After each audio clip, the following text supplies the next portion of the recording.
have a clapper board. Put it in gear. Doug, you've already told us you do so many different types of designs. You design whole houses. You design all kinds of projects for folks. Tell us, when you start a project for someone that's disabled and the accessible part of that, where do you start? Where does that light bulb come on in your head? Where do you start to think how you're going to make that work? Well, one of the things I do with all clients when we start is I give them some questionnaires. Okay. And there's a 14-page architectural questionnaire. Oh, wow. And in it, I used to have a question that's like, do you have any conditions that we need to design for? Meaning physical or cognitive or whatever. Never got anybody to answer that. I changed the question and say, do you have any parents or older relatives or friends who might be visiting who have conditions that we might need to design for? And suddenly I was getting people telling me. And the big problem is people are in total denial about their deteriorating condition, right? All of us are kind of on this downward slope, yeah. You kind of peak at about 30, and then from here on it's a very slow slide. So since the clients are in denial, it's really up to me to design for them 10 and 20 years down the road. Yeah. So that's what I'm designing for. I'm not designing for them today, I'm designing for them 10 years from today or 20 years from today, which means gentler stairs, wider stairways, double handrails, zero-step entries, roll-in showers, and things like that. Doug, you talked about grab bars being a key element in your design. Tell us a little bit about that. Well, they are terribly important, mainly to keep people upright, and especially like in a shower. You got soap in your eyes, it's slippery, you're a little dizzy, you just woke up. Just to have something you can reach out and steady yourself or know where you are in space, it's very important. So I design them into every job I do. It's up to the client to take them out if they want to. And fortunately, grab bars, or assist bars as I call them, Assist bars, yes. are way better looking today than they used to be. You no longer are you stuck with 1.5-inch stainless with exposed screws. I mean, they make them in oil rub bronze and gold and black and in all sorts of styles to match your plumbing. And they make them a little thinner, that 1.25 inch, which I prefer, especially for a woman's hand. Better it's easier. graspability. Yeah. And I particularly like ones that are textured, knurled or peened. Yeah. Especially if we're going to put it on an angle, which I do sometimes. But that's just one of the things that we do. But and there's some products out there that are Invisia is a line of products that introduced this whole idea of a toilet paper holder that's a grab bar. Yes. It doesn't look like a grab bar. It's just a nice little thing with a toilet paper. Doug, you've been working with ICC codes for a long time.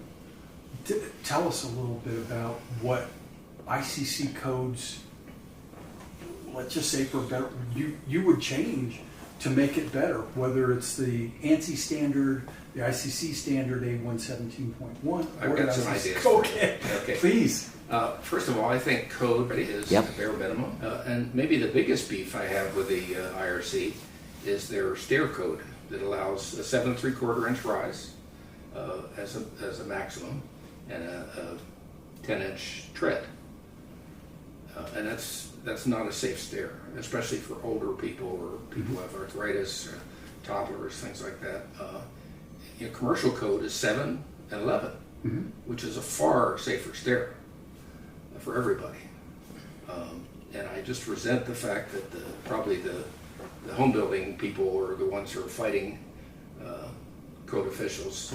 And that 7 and 11 geometry comes from the ANSI A117 1961 version where Dr. Nugent came up with that. Wow. That wasn't just to walk upstairs, that was someone that was on crutches in their gait going up the stairs. Interesting. So, yeah.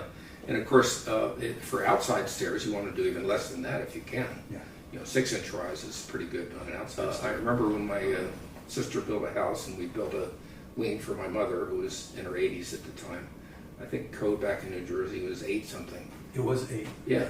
With the variance, and you got to be about 8 3/8 of an inch. So and so we paid extra to have them build a stair that had a 7-inch rise and 11-inch tread. That's smart. And then of course people mistake tread from run. You know, there's like a half-inch difference. Yes. When they're talking, it should be run, but they're saying they're doing 10-inch tread, which is really about a 9 or 9.5 inch And then rise. run. Yeah. So it's just a pet peeve that.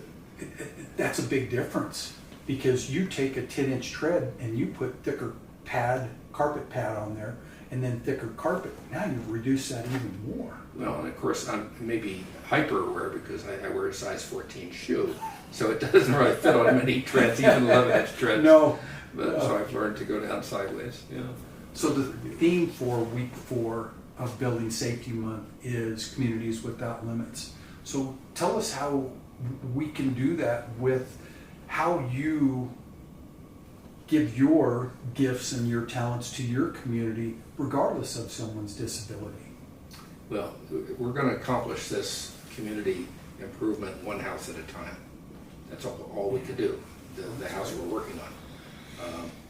Unfortunately, less than 5% of the houses in the country are accessible. And that percentage needs to be way higher. That's shocking. Given 5%. Yeah, given the demographics of our population. You know, one way we could do that is maybe with incentives, financial or otherwise. You know, maybe if you're doing a 0-step entry or a wheelchair accessible bathroom or a stair lift, the building permits could be discounted or something that would help encourage people to do it, because people need that carrot, not just the stick. So that would help. Of course, ADA doesn't apply to homes, to single-family homes.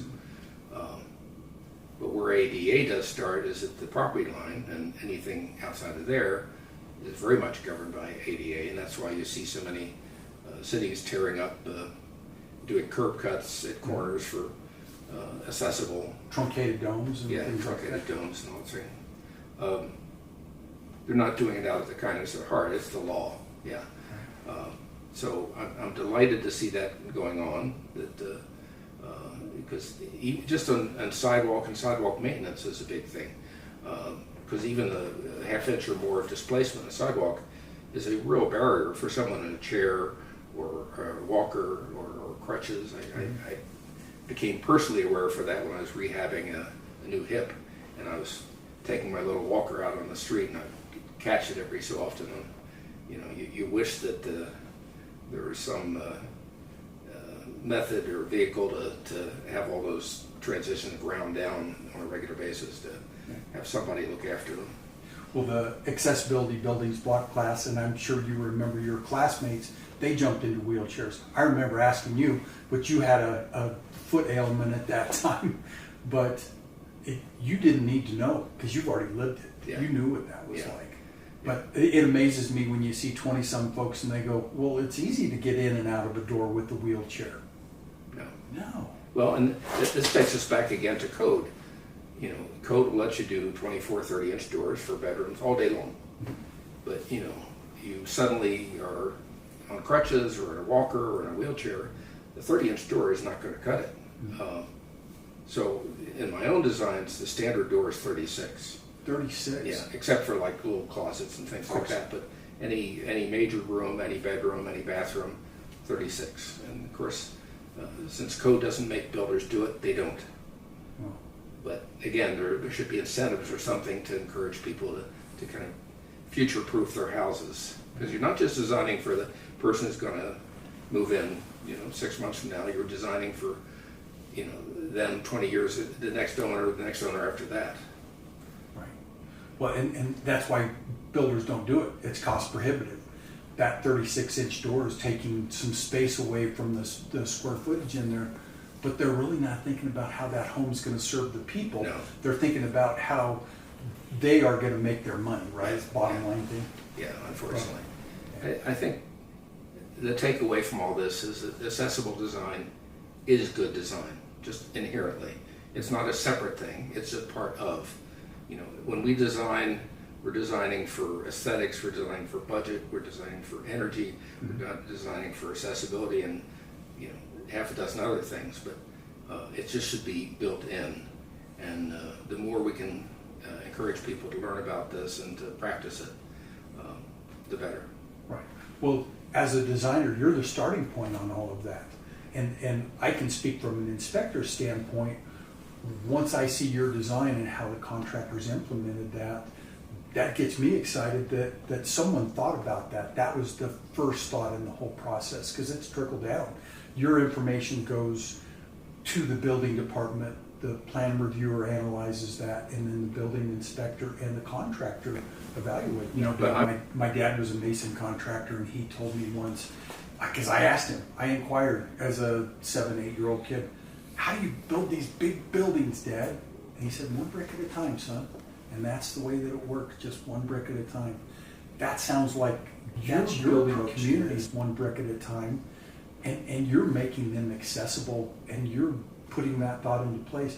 But it's not that you're just communicating that on paper. You're communicating that to the code official and making sure that they understand that what your client wants and needs, that you're able to bring that to life, that the code official is able to understand that and see what direction, and making that adaptable, accessible for. Yeah, it's very rewarding to me. I'm pushing 80, but I'm still doing it. The phone is still ringing, and I hope to keep doing it as long as I can. My hope is you keep doing it for a long time, because the world needs people like you to make it better. And I love your personalized approach. I love how you love your clients and the way that you go about doing it. Doug, thank you for your time. Thank you. We appreciate you very much. All right. We're grateful to you. So that wraps up week 4 of Building Safety Month, and Communities Without Limits. And so we want to thank Doug Walter for being here and sharing his time and his expertise with us. Thank you, Doug.